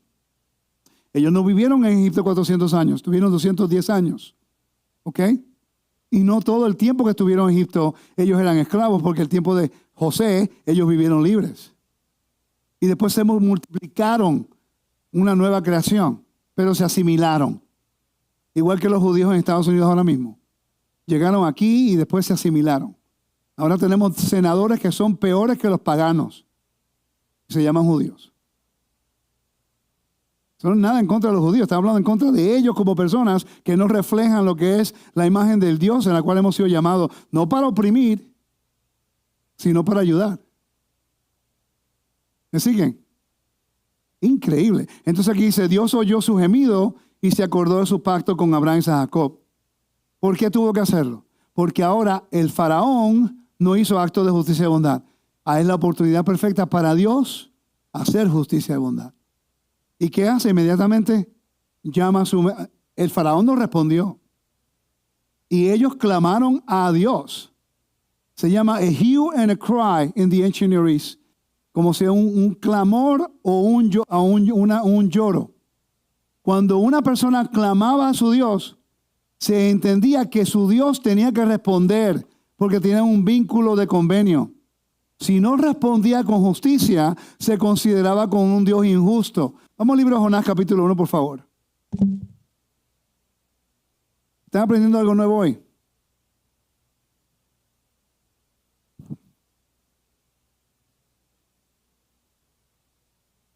Sí, capítulo 1. Vamos a hablar acerca de Jonás y vamos a estudiar estos eventos que ocurrieron allí. Comienza el versículo 5. Y los marineros tuvieron miedo, y cada uno clamaba a su Dios. ¿Cada uno qué? Clamaba a su Dios. Ok, porque hubo una tormenta, caos.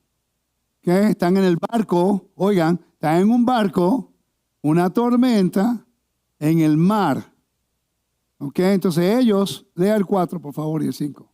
Pero Adonai hizo levantar un gran viento en el mar, y hubo en el mar una tempestad tan grande que se pensó que se partiría la nave. Y los marineros tuvieron miedo, y cada uno clamaba a su Dios. Y echaron al mar los enseres que había en la nave para descargarla de ellos. Pero Jonás había bajado al interior de la nave y se había echado a dormir. Yeshua hizo lo mismo, se acostó a dormir también una tormenta. Lo mismo, la misma historia. La gente piensa que la Biblia es algo que fue creado, que no es verdad. Porque es la misma historia, es la misma película. Have you ever heard of the sequels? Movie sequels. How do you say that in Spanish? Movie sequels. ¿Las qué? Secuelas. Es como, hace Rambo 1, 2, 3, 4, 5. Alien. Oh, yo vi el primero y me quedé sin ganas. Yo no. Se perdía tiempo. Ok. Y de repente está Rocky. ¿Rocky cuántas? 10. Ok. Es la misma historia, diferente, la misma base. Mira, él va a pelear para que él pelee que no quiere, porque él no quiere pelear. Le falta el respeto a su ego o a su familia. Y después él pelea aunque no quiere, pero tiene que entrenar fuerte porque el tipo más grande, más fuerte, más alto y más poderoso que él.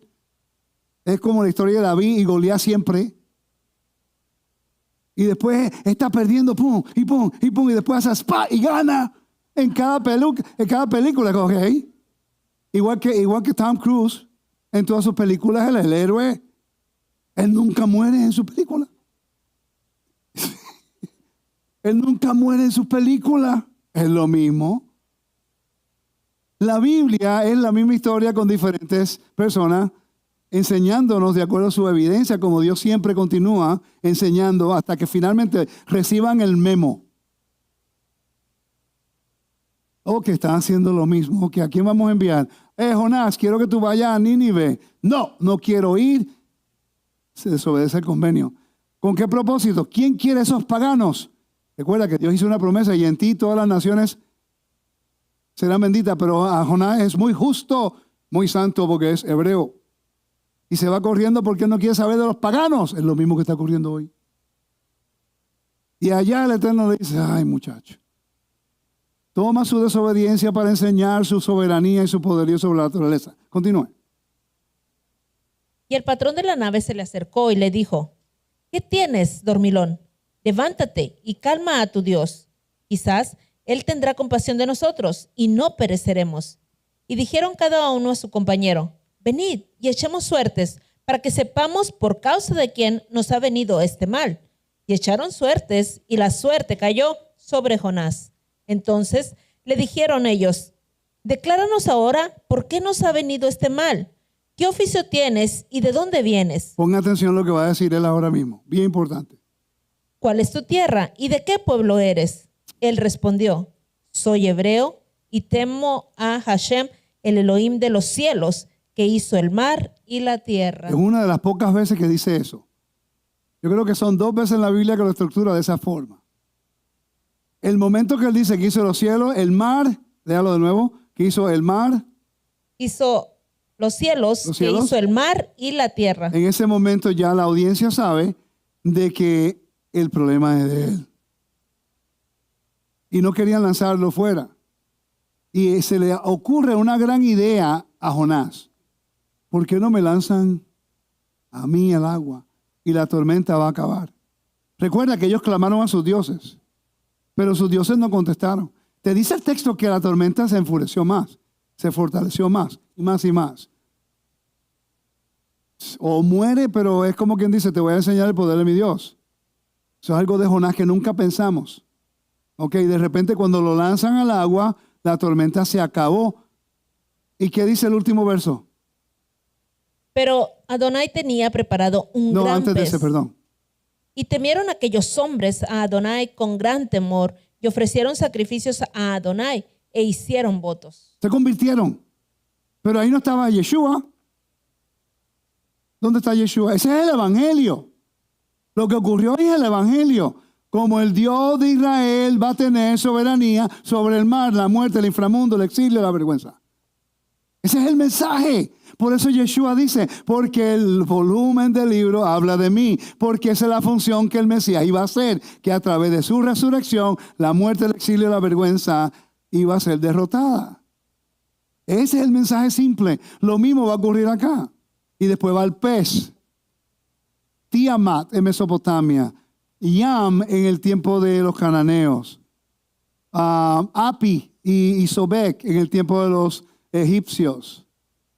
Poseidón en el tiempo del dios del mar, en el tiempo de los griegos. Es lo mismo, la misma historia. Entonces, ahora viene el Eterno y va a llamar a Moisés. Se pone interesante. Y no creo que tenga tiempo, pero voy a cubrir solamente hasta el versículo 2. No hay más tiempo. Hay mucha información, no hay tiempo.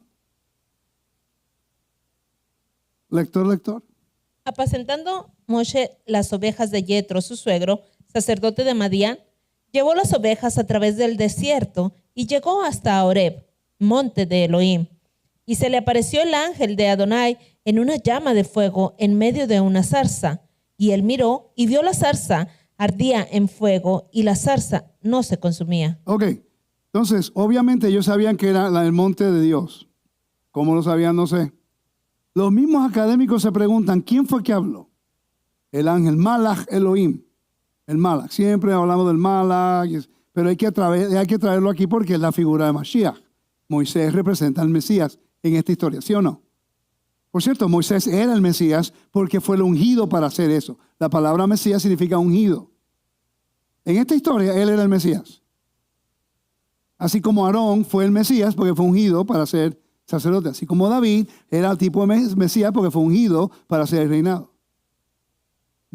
Pero el Mesías es Yeshua. pero no es el único que ha sido el Mesías, el ungido. ¿Me sigue? Ok. Entonces dice, el ángel de Adonai se aparece a Moisés desde dentro de una zarza. Ahora leemos que Dios habla con Moisés dentro de la zarza. ¿Quién está exactamente en la zarza? ¿El ángel o Dios? Ese es el argumento académico. Te estoy citando lo que los mismos académicos dicen. Ahora, quiero hacer esto rapidito y termino con esto. Y no es que estoy tratando de traer el mismo tema, algo que tuve una conversación con mi esposa. Ella tiene razón, en la cual nosotros queremos ayudar, dialogar, compartir. Pero el tema de quién representa a Dios en la tierra siempre va a estar al frente de nosotros. ¿Ok? Y si estudian con nosotros va a haber una diferencia de información, en la cual nosotros te proveemos información. Yo no estoy pretendiendo que crean lo que yo digo porque yo lo digo. Te damos toda la gama de información para que puedas validarlo. Si no me crees, ok. No hay ningún problema.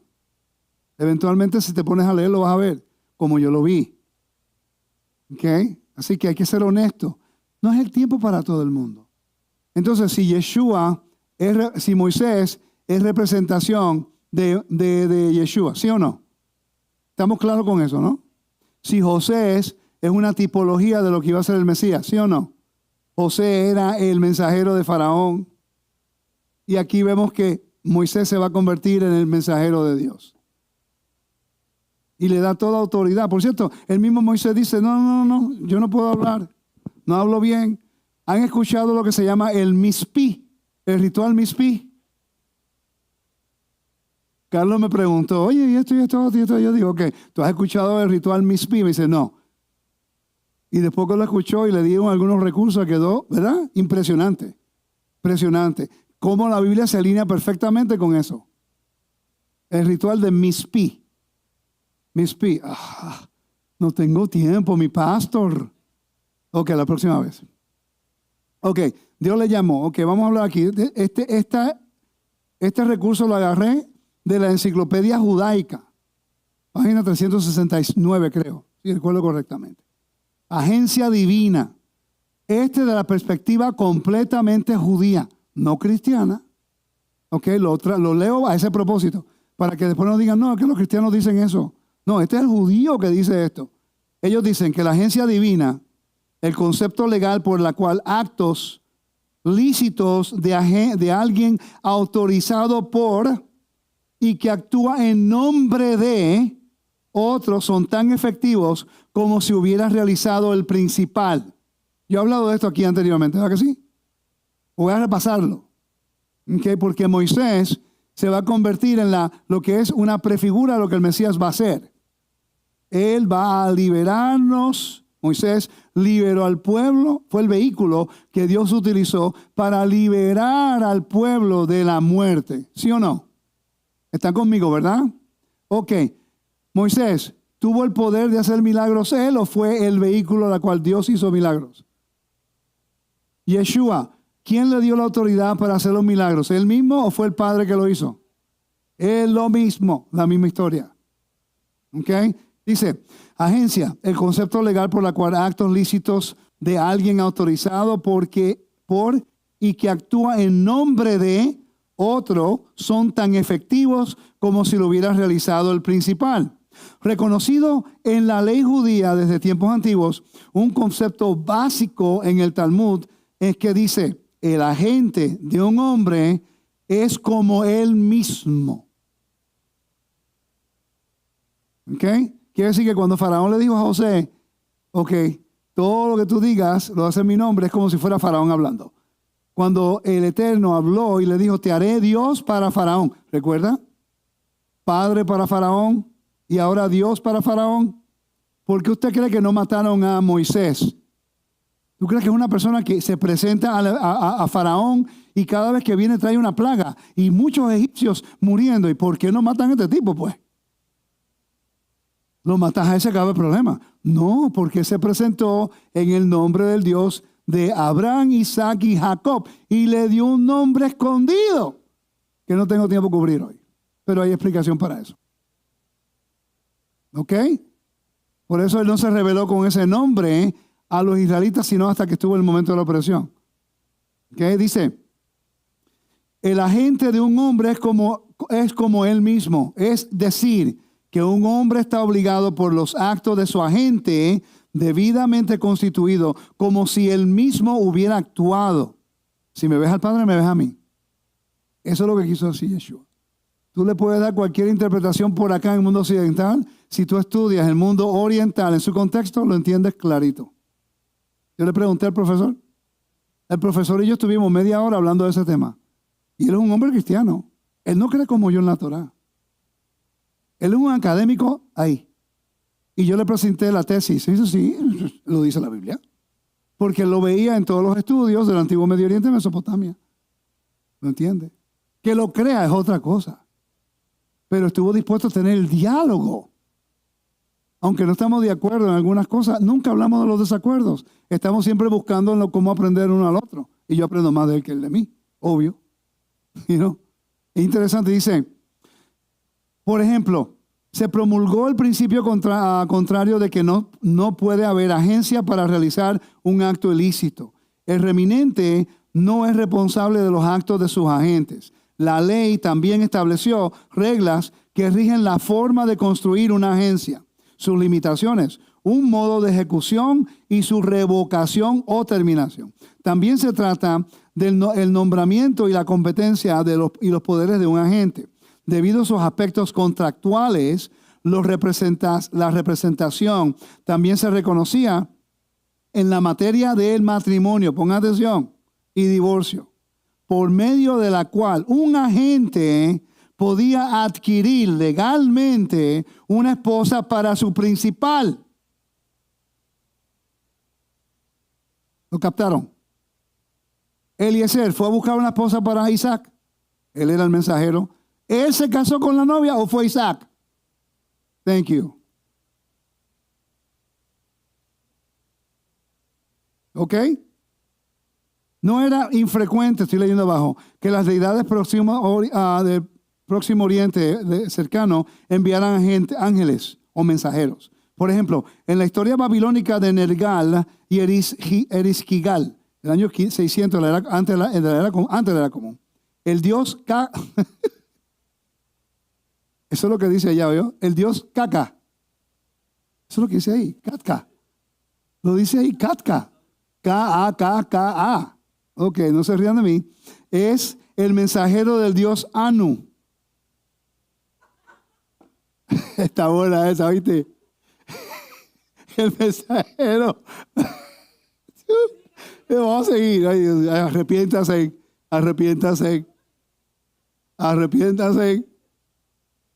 El dios Kaká es el mensajero del dios Anu, que envía a Katka a llevar un mensaje a Erisquigal, reina del inframundo. Normalmente otros mensajeros eran dioses o diosas al servicio de deidades y superiores. En teoría, es que para los antiguos israelitas, los mensajeros de Dios eran seres celestiales. Sin embargo, debido al monoteísmo del antiguo Israel, estos seres no podían ser dioses de acuerdo a ellos. Pero es interesante que en la historia de Israel, cuando estamos leyendo acerca de Moisés, él es el mensajero de Dios. Dios lo dotó, se lo presenta ahora a Faraón. Y cuando Faraón se presentó delante de los líderes y les dio las tres señas. Una, ¿cuál fue? La vara y la serpiente. Dos, fue la mano. Y la tercera, ¿cuál fue? El río Nilo, que se convierte en rojo, en sangre. Juicio en contra del inframundo. El mensaje bíblico siempre es el mismo. Dios tiene dominio sobre el inframundo y sobre la muerte. El pueblo de Israel no puede depender de que viene un nuevo líder para traer justicia y clamar a Dios cuando las cosas van mal. El pueblo de Israel en la dispersión tiene que siempre clamar al Dios justo, no importa, y cuidar que caminamos de acuerdo al mandamiento. Mucha información en poco tiempo, ¿verdad? Pero es la Torá. Cuando comencemos a estudiar los mandamientos en la Torá, ahí sí que nuestro nivel de conocimiento se va a expandir. Vamos a adquirir muchos enemigos, así como muchas personas que quieren también aprender.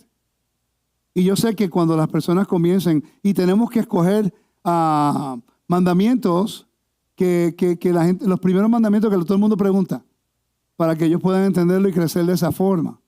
Tenemos nosotros que permitir que el mandamiento rija nuestras vidas y entender cómo se aplican, dónde se aplican, quiénes los pueden aplicar, para no llegar a un yugo la cual no tenemos que hacer en algunas cosas. Yo veo muchas comunidades y líderes hablando de cosas fuera de su contexto del mandamiento. Y por eso la gente no quiere saber la Torah. La gente no quiere saber porque no entendemos los mandamientos. ¿Cómo es posible que usted se pueda llamar libre en Estados Unidos cuando hay sobre 1 millón de leyes? Y los mandamientos son 613. Y de los 613, son pocos los que se pueden guardar fuera de la tierra de Israel. No son ni un tercio. Y sin el templo son 279. 49 que no se pueden guardar a su plenitud. Podemos tener una observanza de recordarlo memorial, pero de lleno a observarlo no se pueden. Y tanto argumento estamos fragmentados. ¿Sabe por qué? Porque no estamos estudiando cómo obedecer. Estamos estudiando para ser más inteligentes que el próximo. Y la información es para ayudarnos a ayudar a los hermanos cristianos a que ellos puedan entender a quiénes servimos, cómo los servimos y el propósito del por qué estamos en esto. Amén. Espero que el Eterno me lo bendiga, me lo guarde. Voy a estar visitando a Turquía y a Grecia en el mes de marzo. Por favor, la congregación local considere ver los estudios que yo hice. Está en Teshuvah.tv. Están los 20 videos que es para su beneficio. A los hermanos en las redes también considérenme en esos estudios. También tengo el estudio de Hebreos, Romanos, Hechos y Gálatas, y también ahora el libro Apocalipsis. Y creo que tengo que hacer otro estudio del libro de Efesios, pero va a ser completamente diferente, ya que he estado una vez en Éfeso, voy a regresar y ahora con la información de adopción, wow, ahora sí que se aplica y se entiende mejor. Micrófono. Irás a... Sí, estamos tratando de Tito y yo en inglés en noviembre. La de español en Grecia, para Israel en mayo. A los hermanos que quieren ir a Israel, es el momento perfecto para ir. Perfecto para ir. La vamos a pasar bien y dígale al Eterno que le dé la provisión para poder ir en mayo. Vamos a estar en mayo allá. Va a pasar bien. En noviembre va a ser en inglés. Estamos buscando la manera de poder tener la gira a los pasos de Pablo. Por eso quiero regresar, para grabar más estudios, buscar más información. Cuando fuimos, me di cuenta que solamente vimos como un 5 o 10% si acaso. Así que para mí es importante. Así que oren para que el Eterno siga proveyendo los recursos de poder ir. No es barato Sí, pero Dios va a proveer. Así que el Eterno me lo bendiga, me lo guarde. Shabbat Shalom, Shavuot Tov.